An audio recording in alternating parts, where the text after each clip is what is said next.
you've survived one of the deadliest diseases known to human history. Tell us that story. Where do you want to start? How did you, yeah, what happened? What was it? And how was the process from diagnosis to, hey, I'm free? Yeah. So, kidney cancer. It was interesting actually because I went to go get life insurance, and the life insurance I got denied because I had very high triglycerides. Triglycerides, high for triglycerides. It has to do with your heart. Um, it's like cholesterol related, kind of. Not really, but kind of. So high is 300. Mine was 2000 plus, right? Yeah, and I'm still dealing with some stuff there. But I got denied.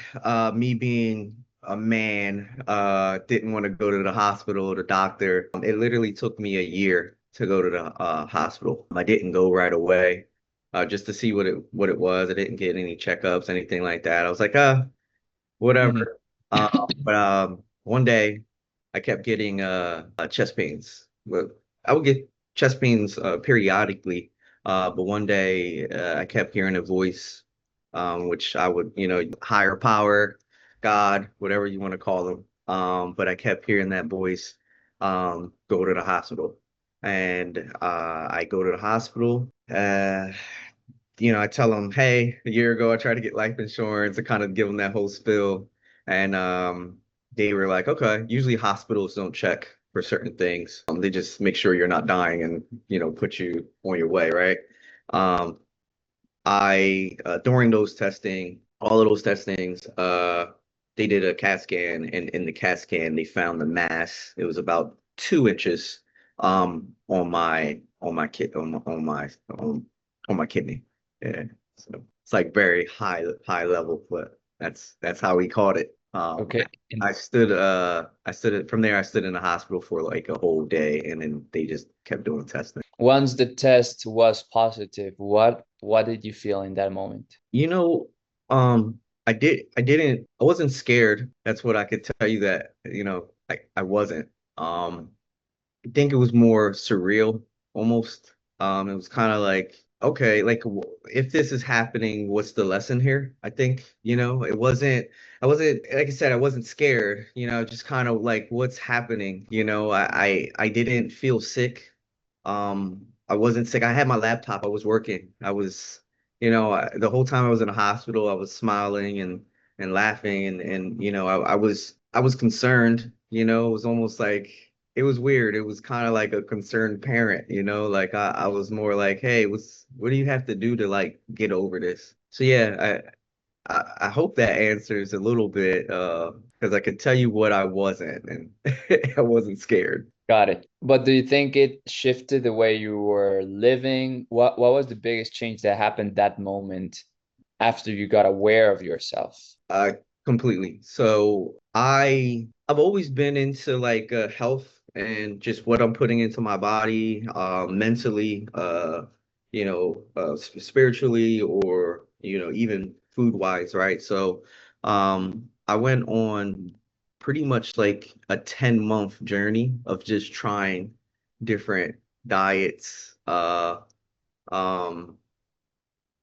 the next day, I definitely like knew that I had to change everything that I was doing daily. Like I knew that from this day forward, I would have to really, really pay attention and take care of myself better than I have. Because to me, something that I was doing, whether that was spiritually or physically, it's something that I was doing wasn't good for me. So I think from there, it definitely opened my eyes up to just be a little bit more conscious about what was coming into my body. Could you give a practical example? What were things that you were taking for granted in maybe the food side, and suddenly after that you are like, no, like we have to be diligent about it. I know that in the past 2 months I've been trying to do my six pack journey, and I know that it's just the macros and the calories for me at the point right now. But what was the change for you in that specific area? Yeah, I definitely was just doing whatever I wanted, right? Anything that I wanted, who cares? I drank what I want, ate what I want. I definitely stopped eating pork after that. It's very good, especially in our culture, pork is a thing for Hispanics, right? But they don't sweat, they don't Mm. release you know, Toxic. toxins, right? So there's a couple things there that I kind of just definitely stayed away from like ASAP. And then I've tried vegetarian diets, I tried different diets, but in that time, I was talking to a lot of people. I worked with some like far out people. I worked with some like, nutritionists. I worked with a lot of people that like eventually led me to where I went to in the high level part. So yeah, I gave up pork really fast. I started my first diet that I tried was um just like basically carnivore. I ate just, meats, grass-fed beef and chicken, and stayed away from all of the potatoes and French fries, the fried stuff, pastas. I didn't eat anything. If it wasn't Whole Foods, Mhm. I would eat eggs and stuff still. Um, Eventually that changed as well. But yeah. Okay. So that's the food. Now I think, and this is I've heard a lot when it comes to cancer and when it comes to the diseases, it's a really emotional disease, and it's not an emotional in the sense of it brings a lot of emotions, but it is produced in a way from your emotional side and your mindset side. So were there things that you had to forgive or change when it comes to the mind? Before I get there, I do want to mention something else because Mhm. I know we spoke about this before, and I tell this story, but I don't get to tell it too often. So I want to make sure that I lay it all out there. But eventually with the food, I did the 16 days of watermelon only. And Oh, then from there, I did 80 days of raw fruits and veggies. So wow. I didn't yeah, I every day I woke up, I did a glass of water, distilled water with sodium bicarbonate, baking soda. But it was all organic. If I was thirsty, which I usually wasn't because I was eating fruits, so a lot of I was getting H3O, right? So I was getting actual water from the fruits. And if I was thirsty, I would drink coconut water. I knew exactly what I was putting into my body at one point. For a while I was only eating the watermelon, and then after that I knew every single thing that went into my body physically and mentally. During that time felt super good, super clear, super close to God. Mm. It's making me feel like really, really, really good now. Thinking about it. But So yeah, who taught you that? Who taught you that? Let's go back to that. Who taught you that diet? so that was a specific person that I followed actually online for years. I before that, through tidbits and things that I've learned a lot that was like it was almost like I don't like to say this, but it was almost like I prepared myself for it my whole life. It was almost like I kind of knew something, so just through research and just to trying different diets myself, I knew that like when I was told to, hey, go do a watermelon fast, I knew that that person wasn't pulling my leg, it was, and I felt like it was worth a try. I caught the cancer early. They caught the cancer early and I was able to, I had a choice, I had a decision to make. And that decision was like, let me do everything that I can now. Just to that just maybe I can do it myself. And I don't. So before this time, I also was I was dealing with doctors, like multiple doctors. Like I wasn't once I started my watermelon fast, I literally had one doctor that I stopped dealing with. Like I was about to get surgery like 10 minutes before 10 minutes before I was about to get surgery, I hopped out the bed and said I couldn't do this. Wow. Okay, so you were going to do life surgery, but because you were conscious about the food and conscious about like there's another way, right? You decided to take your own life into your own hands and just go with it, right? And here you are, right? Yeah. I think what's his called? Sachin Patel, I think Sachin. Do you know Sachin? Like he talks about becoming our own doctors, Okay, nice. right? Yeah. So I I feel that, man. I feel that. And I know I'm like jumping around, just trying to remember everything. when was this? Last 2024. So I found out, 2024. yeah, I got diagnosed in January of Okay. last year. And how far did it, like, how long did it take? So about August.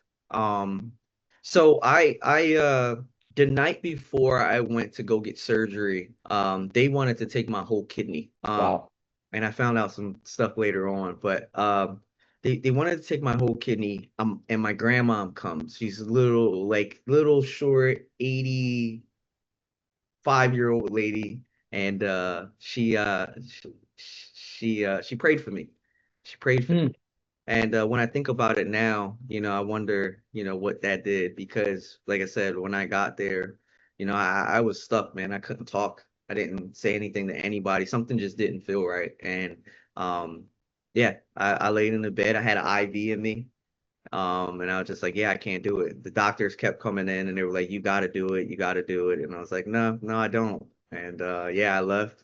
And then from that day, I went and found a new doctor. And yeah, we got we set a different plan in motion from there. So it was January, it was like what, 8 months on the Yeah. diagnosis, and then you entered remission. So I apparently had the cancer for 10 years or over 10 years. Yeah. Wow. Yeah, yeah. It was a slow growing cancer, so I got lucky. If you want to have cancer, you don't want to have cancer, right? But if you want to, you will probably want to have that one. Got it. Wow. Okay. And right now it's completely disappeared? Yeah, Wow. yeah. So I did opt to get surgery, but I only got a piece out.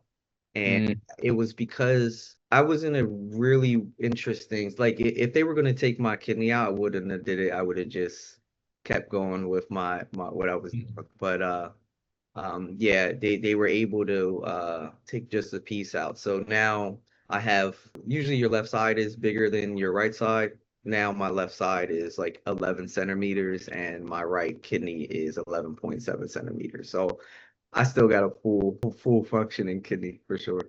like the two sides still balance overall. Okay.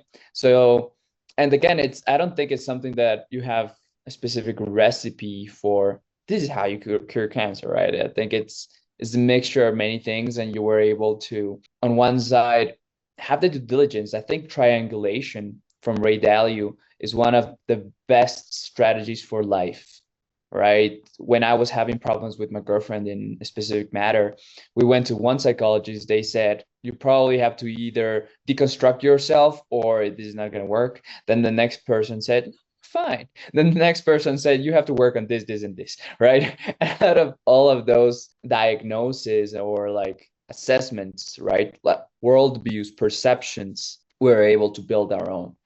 We take this thing, and this thing, right? So, Yeah, yeah. I totally agree because yeah, we definitely, and you said it earlier, we are like, we have to, especially with medical and stuff, you have to have your own discernment. You have to be able to make the choice. What feels good to you, right? So, and that's kind of what I led on, what made sense, for me, um. I do believe the things that I was doing. I also like took dewormers and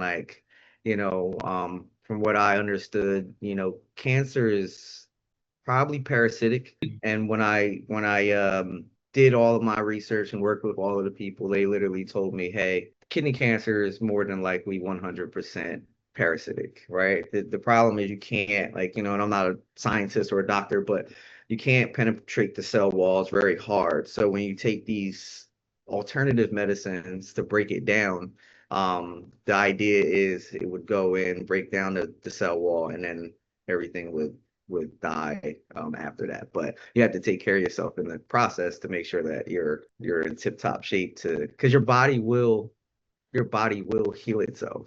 And you create the environment, right? How did the people around you respond?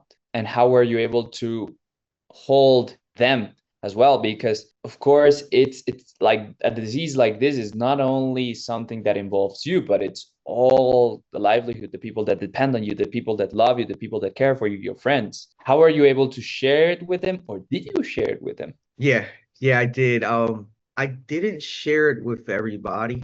I did. I shared it with my immediate family. Hmm.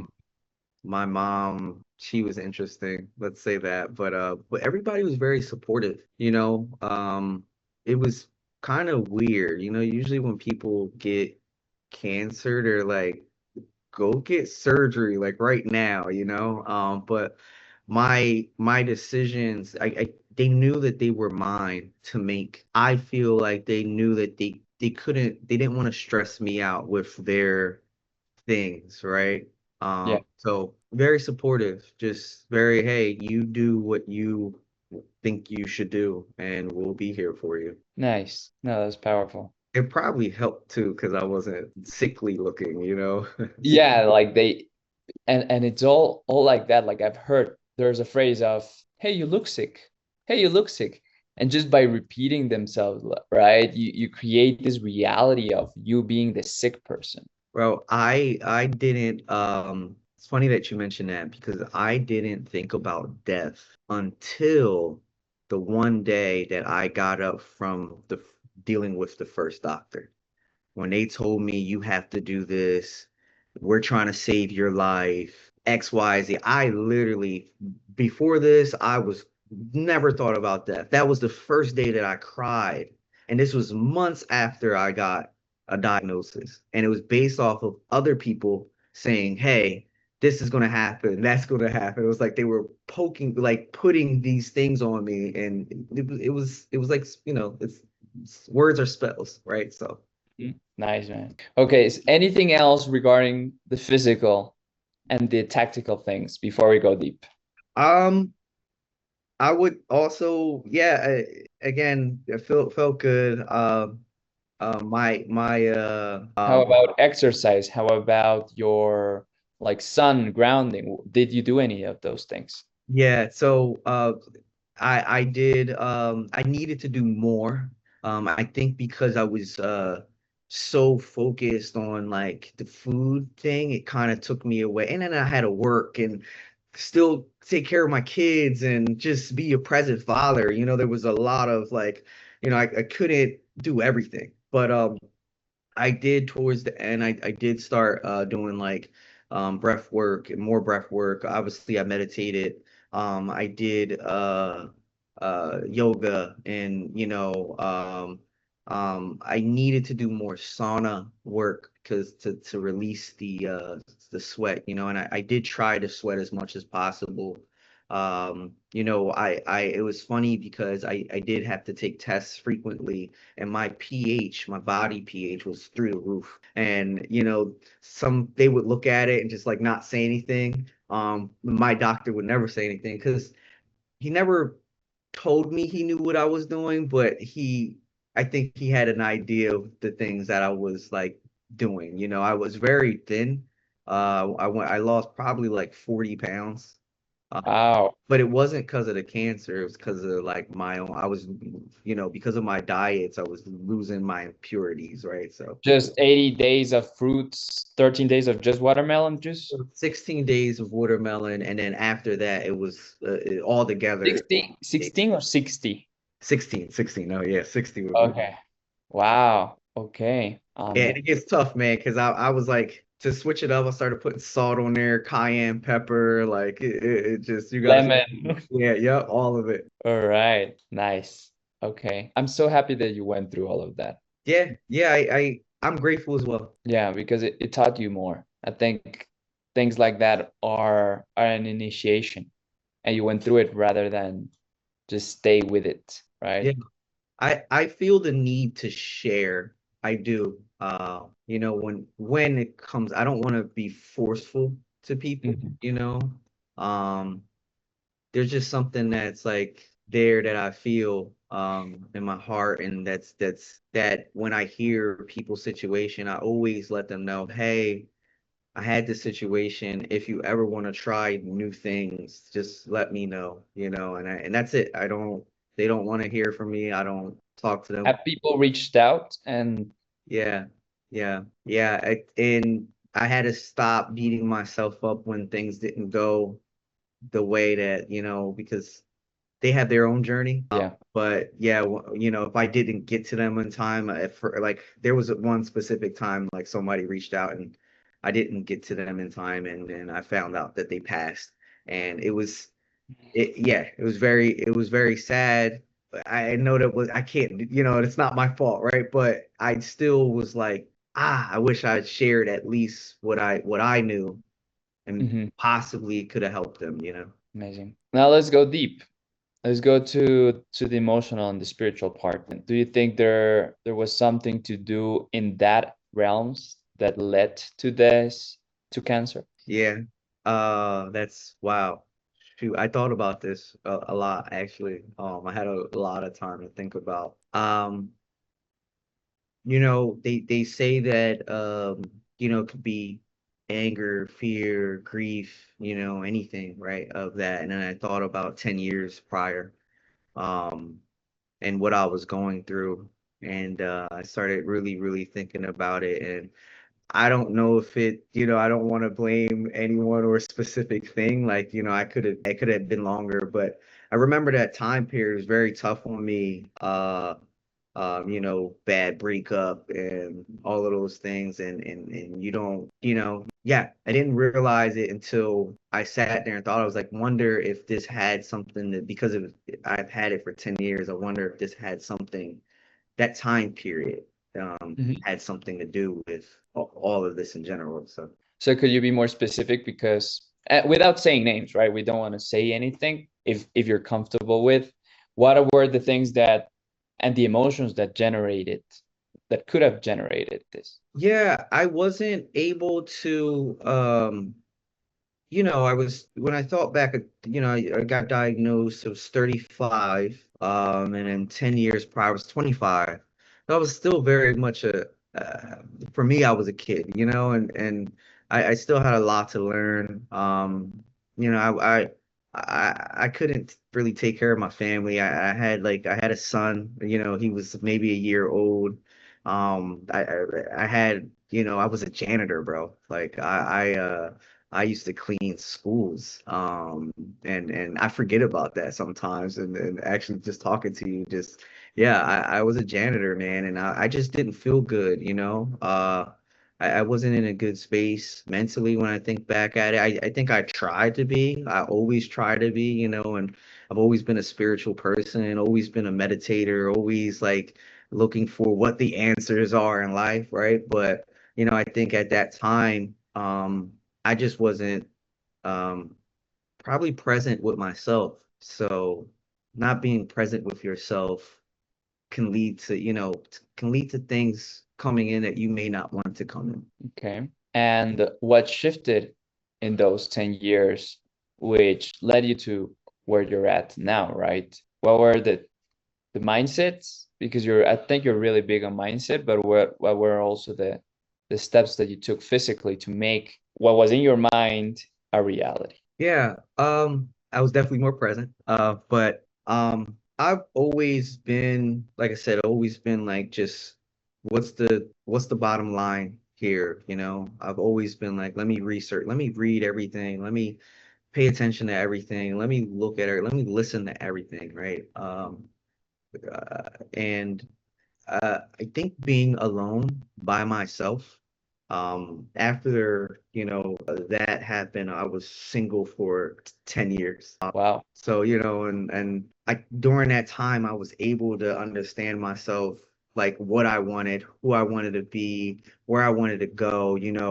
I had these false ideas of how, like, nothing is handed to you. Like all of this is like compound interest, right? Like you put into the world and you get that like the more you put in, it's going to grow. And it's just like with money, right? You put in money into some stocks or whatever, and whatever you invest in, and the investment grows, right? So, I just started putting more time into myself, and I was able to do that because I was just alone. I was alone, and it was the best thing that I could do is be alone. The best thing for myself. So you poured into you, like you filled your own cup first before trying to help others. Yeah, And currently with your kid, right? What you right now are a father of how many children? three. Three. So it was one with that person, and then you have two more.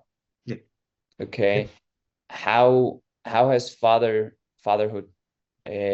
trained you in life, and what do you think it's different now, you being as a father versus before? So, okay, it's two parts.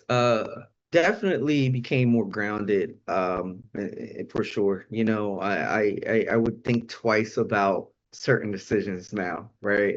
Before, a little reckless, kind of did whatever I wanted to do whenever I wanted to do it. I still have a little bit of that, but um, not as much, not as much at all. And there was a second part to that question. What was it? Yeah, so it was one part was what's your behavior, right? And what have you learned about fatherhood itself? Gotcha. The biggest thing that I learned about fatherhood, one of the biggest things actually, is they have their own journey, and I can only help them through that journey. It's not my journey. Mm, So yeah, I had to learn that early on because I would beat myself up all the time. You want to when you have kids, they're like you want to keep them in a bubble a little bit, you want to protect them from everything, from emotional situations, from physical situations. You want to just make sure that they're okay. But I had to learn that, they have to go out in the world and explore and learn things on their own, and I can only be the best version of myself to hopefully teach them the things that they need in life to navigate the world. okay. And how do you become the best version of yourself? What does the best version of oneself look like? Keep learning, bro. You got to keep studying.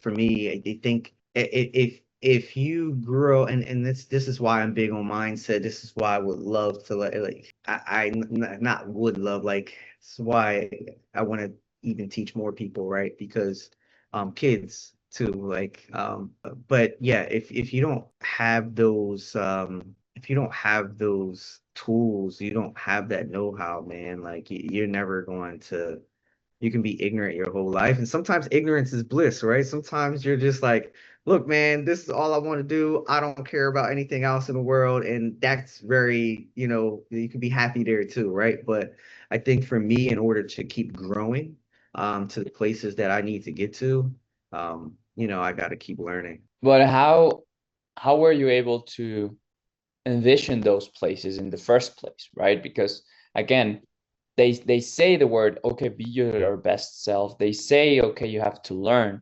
But how do you did you find a mentor? How are you able to just design your life and just be aware of, hey, I can actually do this? So I'm gonna say books, but I'm also gonna say I think my life, going through the life, like my dad was on drugs when I was little, bro. So like, seeing those things, seeing what he put my mom through, I learned from a very young age certain things that people don't learn in a lifetime, right? Um, that doesn't, I don't wish that on anyone. I don't obviously with age comes wisdom too. But I think that I was able to get a catapult in life because of the hardships. So not necessarily good things that I taught myself, right? It was more like, hey, life is different than what for you. I didn't know this until later on in life, but life was different for me than it was for another kid my age, right? So, my dad's telling me he's on drugs and I'm 5 years old and I'm like, yeah, I know, like Wow. Yeah. No, that's definitely something that almost happens to anyone, but it's normal in certain places, right? Like there's a lot of, and so what you're saying, right, is you learned a lot of the things from, you learn from example and the negative examples in a way, right? Where there are other things that you learned and said like, okay, it built you up and say, I don't want that reality to be my reality.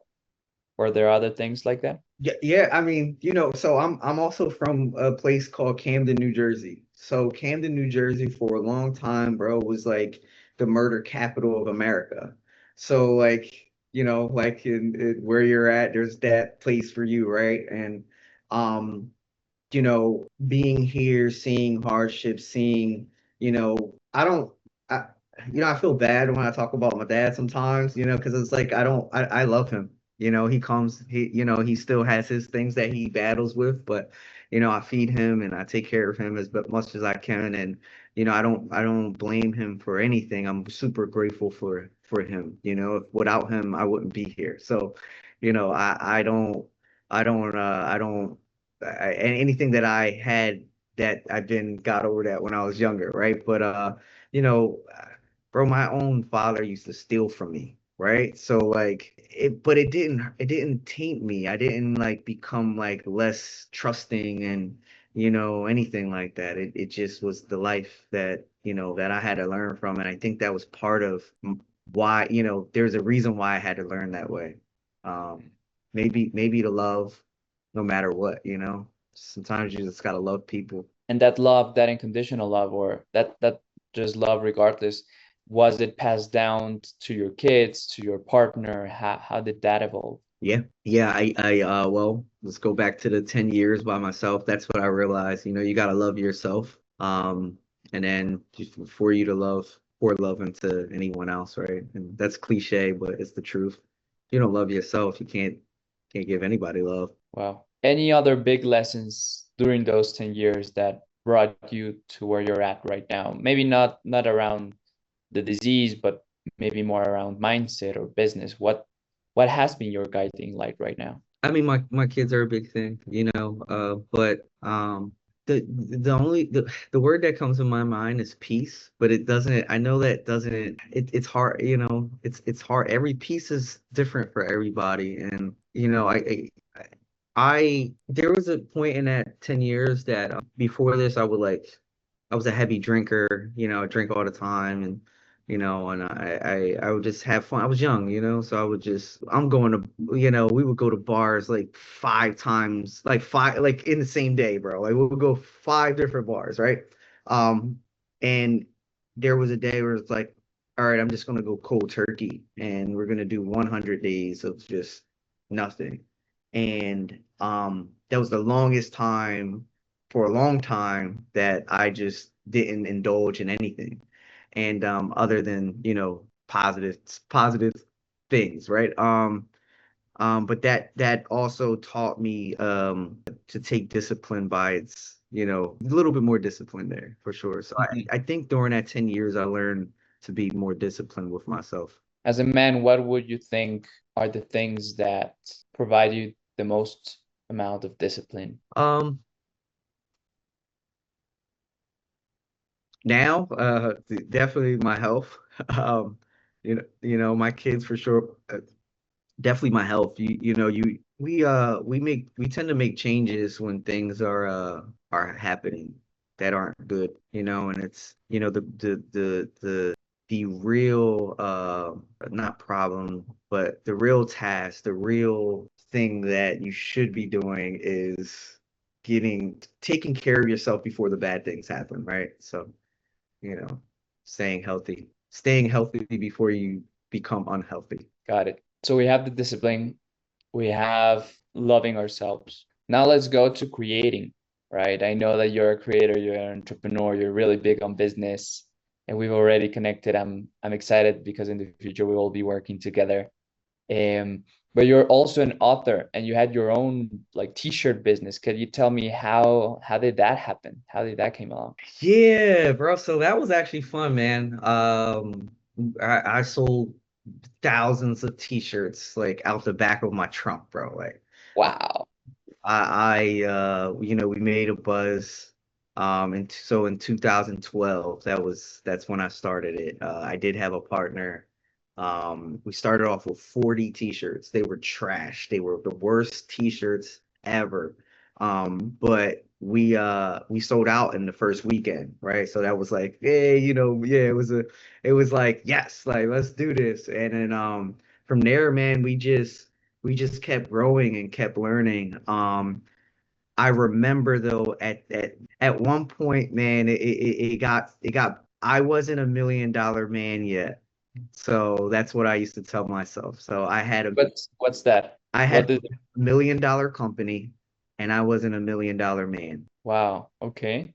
So I wasn't able to sustain it. I couldn't do what it needed, right? And I say it wasn't $1 million company yet, but that's how I felt about it. I felt that I had this thing that I wasn't mature enough to figure it out, for the lack of better words. Yeah.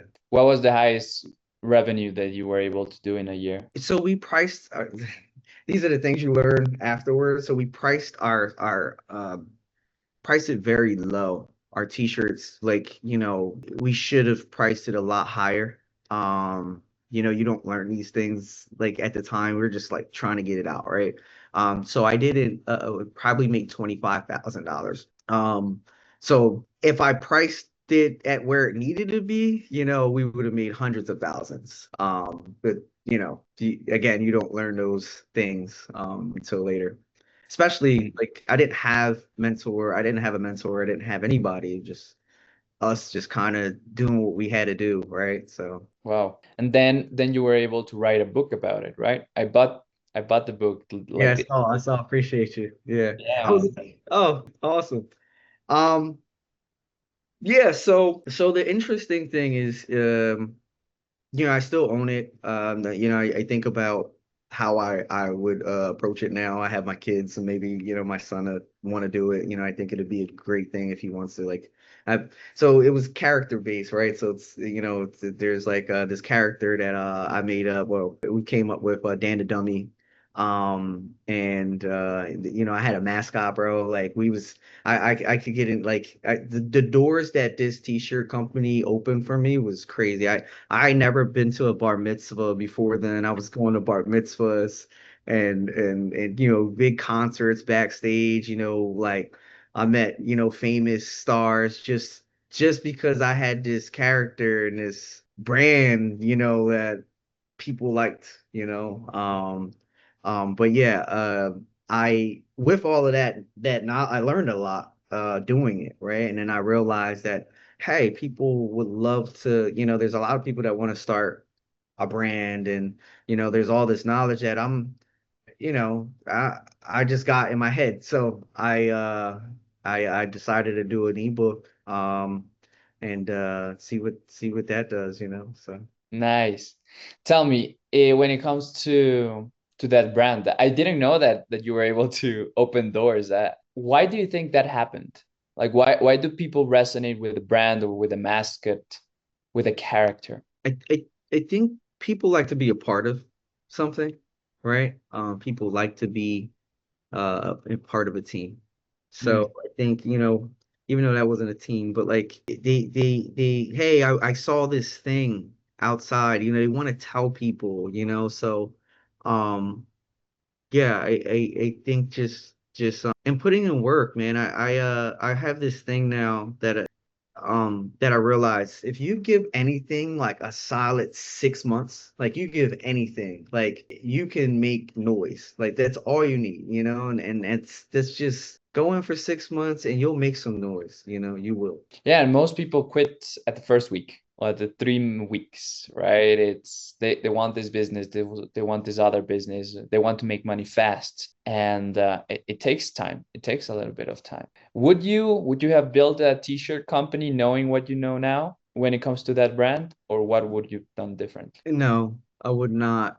I wouldn't mind it. But now just there's so many different things now that I am more passionate about, and now just understanding who I am, and t-shirts are like, not to deter anybody from t-shirts, right? I think it's a great business. I think if that's what your passion is, go for it, right? But it's it's like being an artist, a musician or something. You kind of gotta pour a lot into it. The revenue isn't that high at first, and it takes time with anything, like anything else. But there's other businesses, like, if we're talking about smart businesses and things, like, I would do something different for sure, because you got to get people to like it, right? And that's not a company. A t-shirt brand is not, it's a different type of work, and it's not like toilet paper, right? Everybody needs toilet paper, so. Got it. No, no, that's 100%. Um, and you talked about a lot of the quality part. You talked about the sourcing. I currently closed my Heroes of Ether company, which is a card game, right? Because it's a physical product. It's a harder product to market. It's a harder product to bring people, like they have to actually see it, taste it, feel it, right? And it requires more stuff, right? Like having something physical. And like you should definitely check out. There's this guy called Lucas Maxim in Instagram. Lucas Maxim. I'm gonna send it to you over. But he's a beast when it comes to the t-shirt business. I don't even know if he's actually selling, but he has thousands and hundreds of thousands of followers. Why? Because he's creating stories around his t-shirt. It's super bizarre. Like you're gonna see his website and he's gonna be like, "Oh my God, what is this?" Like, and it's super ridiculous. Like you have an air fryer in the t-shirt, That's funny.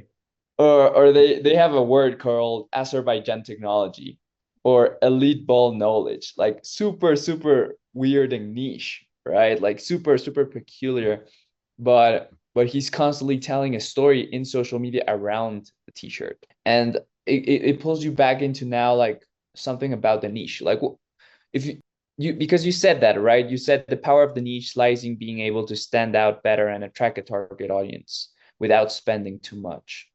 That's what you said in the book. And you talk about building your niche. How does someone build a niche? What is a niche? First and foremost, what is a niche? Let's start there. Let's start simple. So obviously a niche could be kind of anything, I believe, but I think it all goes back to feeling to me, you gotta just feel it, yeah, I can put it in words and we can, say whatever we need to say. But um I think a niche is something and this is for me, it's just my own definition actually, is something that feels good to you, that maybe that's different, and that, the different part is because, not a lot of people are going to be involved in that specific thing that you're doing, right? So, something that feels good to you. I know that's like a little vague. That's what I would describe a niche for. You know, I could be making, I don't know, keyboard covers, and that would be my niche. I don't deal with computers. I deal with the keyboards of computers. So instead Mm, of, yeah. okay. Then when it comes to, let me see what I said. You also talked about the business name, right? It has to be meaningful, positive. What was the name of your brand before? So the reason why I believe it should be meaningful is because my name was trash. Like it wasn't good. I wish Ah, I had. I'm trying to see if I have a shirt here. Fashion Dummies. Fashion Dummies. Ah, okay. Yeah. So there wasn't a reason for it. I just jotted names down on a piece of paper, and then me and my buddies just picked which one we liked. So there Funny. wasn't a reason for it. So that's why I realized it was easier later on that to build, some brand identity, to build a story. And what I had trouble with, and this is another issue with the brand and me at the time, was I was trying to figure out the story. And because I didn't start with a story, it was a little Mm, harder to figure the story out. interesting. Yeah, like you're trying to fit something into what's already created, but what was already created didn't have like substance in a Right. way. Have you changed that in your new businesses and in your new companies? Yeah, yeah. A lot of it is like,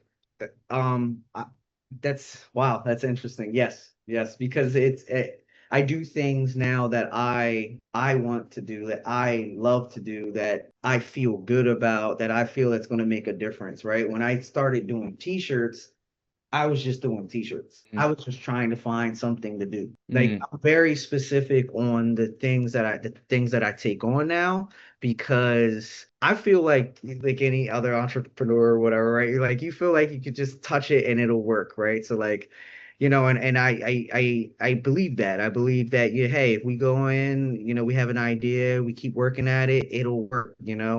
So I'm very particular on the projects that I take on because of that. I believe that, hey, I have friends, I have family that come to me with, people that come to me with ideas all the time, and I'm like, no, like, yeah. um, but yeah, it's yeah. What are the things that truly make you passionate right now on working with? What type of projects do you like to do now? So I do a lot of outdoor work now. Um, I'm always in nature. And yeah, a part of my work now, I don't know how I got into it, but I do like food access.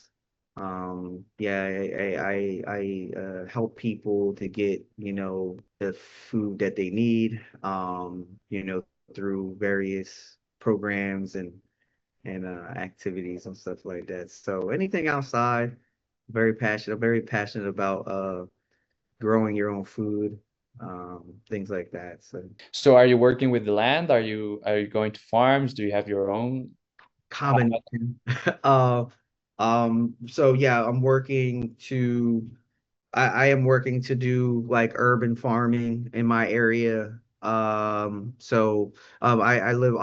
also am in the number one food desert in New Jersey now.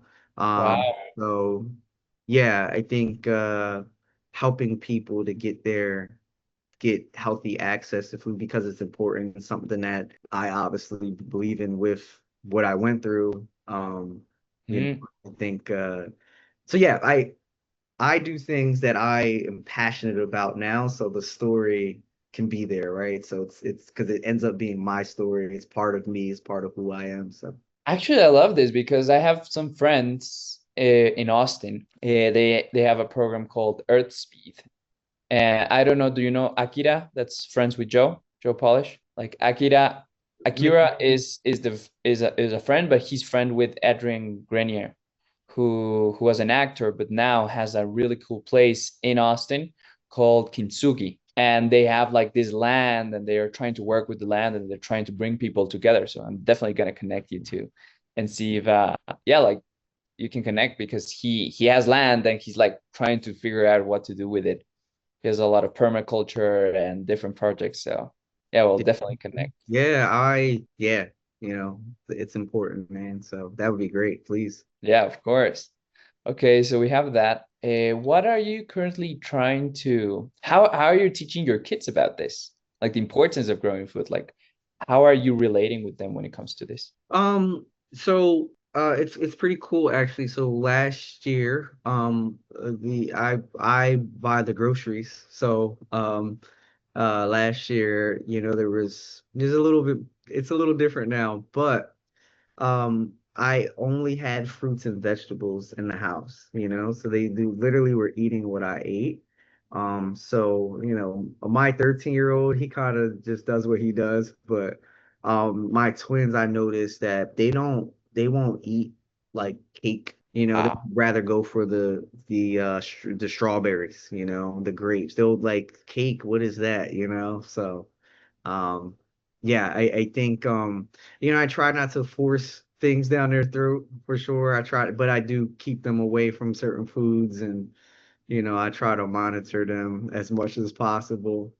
Just to just show them, hey, this is, hopefully they get that in their uh in their system sooner than later. That's so deep because it all goes down to what's in your pantry. Goes down like what is in your environment. And kids are not gonna go to their store to just buy ice cream, right? Like they're not able to. They don't have that in their mind. Like adults are able to, but if you create an environment that provides health, they're gonna just divert toward. Right. Right. Yeah, from an early age, I didn't give them any sugar, anything. I just, I made a water, like I didn't feed them too many different, like anything processed that they didn't get. Have you seen a difference between them and the kids outside of your house at their age? Um, my kids are very active, very active. Um, uh, I would like to say yes, but I think every parent would say that. When it comes to technology, how like with the rise of social media and the tablets, how do you handle that? They don't have any tablets. I don't, they're three, they can. My oldest had a tablet, so I try to stay away from that. They love, they'll see me on the computer and, I have, his name's Prince. And so their name is Prince and Elvis.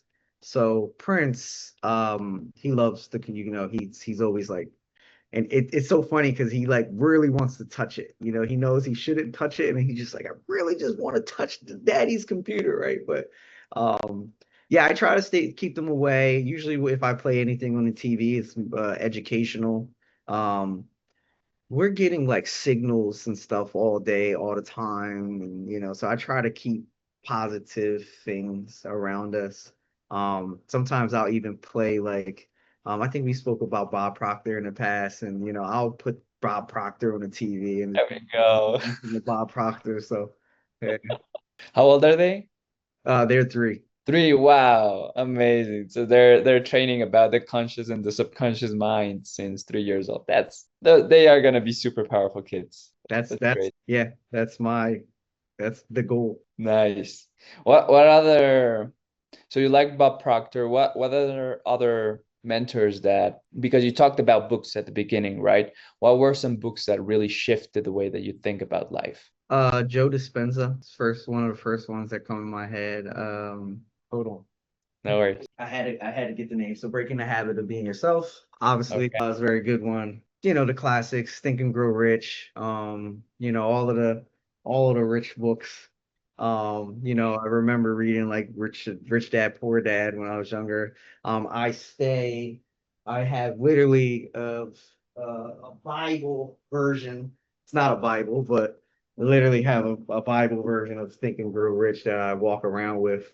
Um, Wow. this is probably the like, the he spent Napoleon Hill spent a crazy amount of time working on this book, and Hmm. I think people don't respect it sometimes, like they do, right? And they're just like, yeah, great book, right?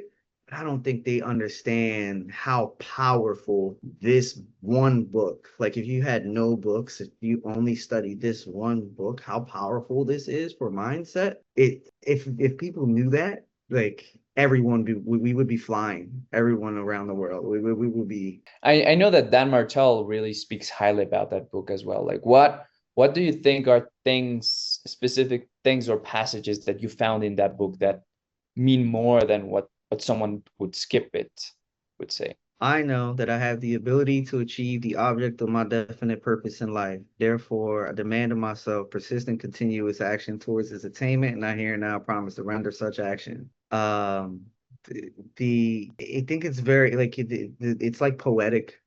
Like there's a lot of poetry in there. Some of the teachings, the auto suggestion, right? Like I've never heard of that. In any other book before. Auto suggestion is just you telling yourself, over and over, using your words. You entered in a trance right now, like just saying that, like just breaking down. It's you believe that you're able to create what you need to do in like what you're envisioning in your mind by doing the actions, but you will do the actions accordingly. And it sounds so simple, but so many people are they get distracted, I think one of the biggest problems in the world, it's the distraction, it's the noise that's created around your goal, it's the noise created around the path that you have it so clear if you were just to think it, plan it, execute. Yeah. Yeah, we all live like, me and my friends joke, and hundreds of years ago we didn't live like this, People live like kings now. You go to a restaurant and people serve you food, and and you get anything that you want, go to Amazon, right? Or you just anything you want in the world is at the tip of your fingers. And it's very easy to lose focus in a world like that. So yeah, teaching yourself constantly, having those constant reminders. Um, I have checks of goals and, different things that I just keep constant reminders around, because our brain is literally, once you're not paying attention, it's doing whatever it wants, and part of it is from the outside world, and you're just getting all of these thoughts and thinking about things randomly. And, sometimes you got to put yourself in check, right? And you got to say, all right, let's go back to these thoughts and not whatever is random that's just happening in the world. Yeah, if you would share, right, what are you currently focusing on in terms of your goals? What's the vision that you have maybe for the next 10, 15 years for you? Yeah, I will be teaching more people, for sure.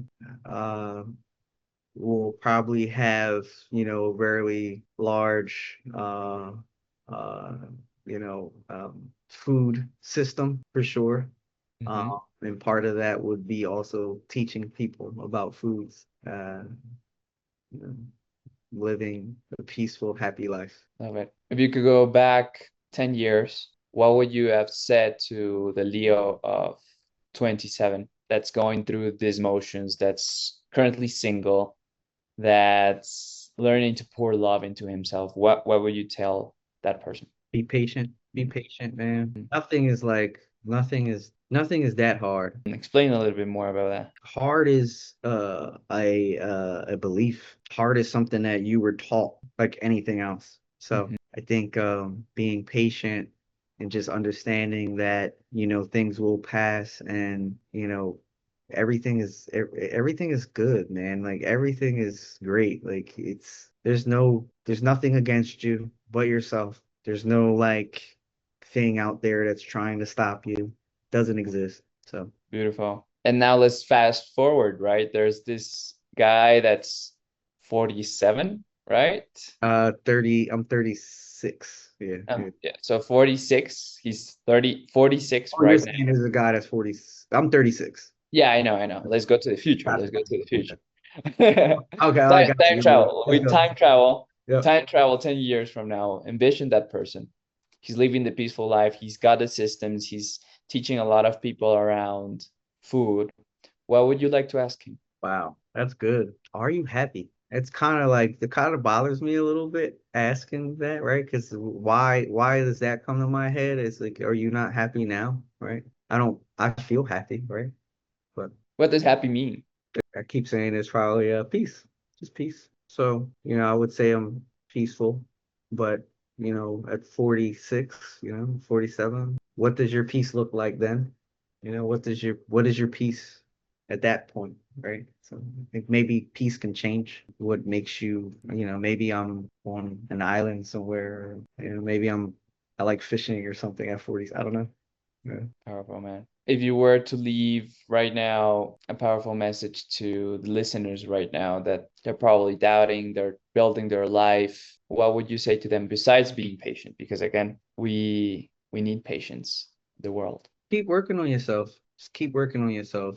You'll get the answers that you need. So just keep researching, keep looking for the words, the inspiration that you need to. You'll find what you're looking for, if you keep working on yourself for sure. Where can people find you? Um, How can they work with you?